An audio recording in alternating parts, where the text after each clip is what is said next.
भगवान पशुपतिनाथ मंदिर के अंदर एक नवाचार हुआ है, जहाँ पर गर्भगृह के अंदर एयर फ्रेशनर लगाकर वातावरण को सुगंधित किया जा रहा है।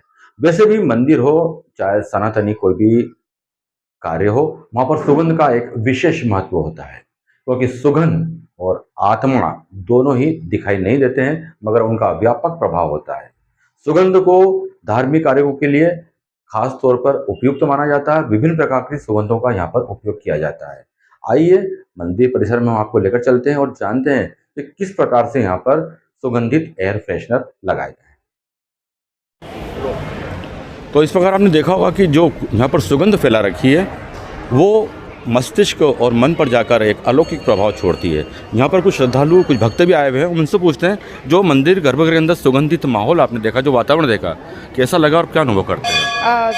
देखिए, पशुपतिनाथ मंदिर हमारे मंदसौर की शान है और यहाँ पे हर तरीके की नई नई जो सौगात प्राप्त हो रही है। मंदिर का निर्माण भी बहुत अच्छा हो चुका है। मंदिर में नए नए जो आ रहे हैं साधन जो भी, और आज जो देख रहे हैं आपके बहुत शुद्ध वातावरण लग रहा है और बहुत सुगंधित वातावरण है यहाँ का।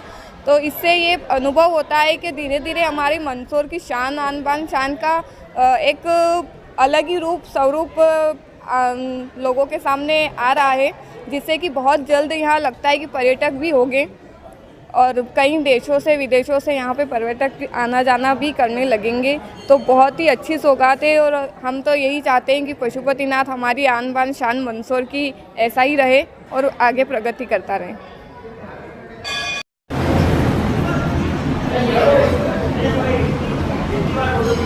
मंदसौर का भगवान पशुपतिनाथ का मंदिर एक आध्यात्म का नया केंद्र बिंदु बनता चला जा रहा है। यहाँ पर अब मंदसौर ही नहीं, अभी तो देश के कोने कोने से श्रद्धालु यहाँ पर आने लगे हैं। तो स्वाभाविक तौर पर यहाँ की जो परंपराएं हैं वो भी व्यापक स्तर की होना चाहिए। और वैसे भी कोई धार्मिक स्थल होता है, कोई धार्मिक कार्यक्रम होते हैं, तो वहाँ पर सुगंध का एक विशेष महत्व होता है। बिना सुगंध के सनातन के अंदर कोई भी पूजा, कोई भी रिवाज पूरा नहीं होता है। और खासकर हम मंदिरों की बात करें तो देश के जितने भी प्रमुख और महत्वपूर्ण मंदिर हैं उन सब में सुगंधित वातावरण रहता है।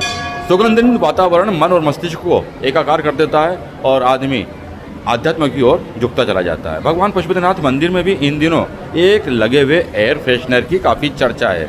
एयर फ्रेशनर के माध्यम से हर 10 मिनट के अंदर यहाँ पर अलग अलग फूलों की सुगंध छोड़ी जा रही, ताकि ये जो गर्भगृह है ये सुगंधित रहे, वातावरण पूरा आध्यात्मिक लगे।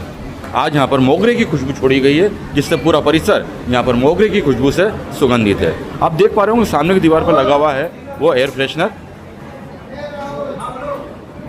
जिसके माध्यम से इस पूरे गर्भगृह को सुगंधित किया जा रहा है।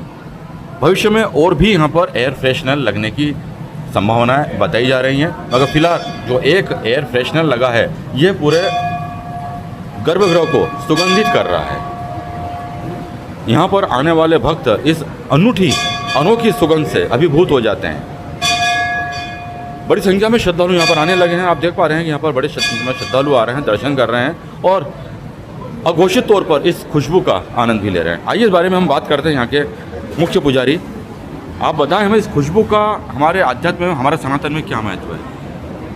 भगवान को, देवताओं को, देवी को, सबकी पूजा अर्चना में सुगंधित द्रव्य का बड़ा महत्व है। त्र्यंबकम यजामहे सुगंधिम पुष्टिवर्धनम, इसलिए सुगंध का बड़ा महत्व है।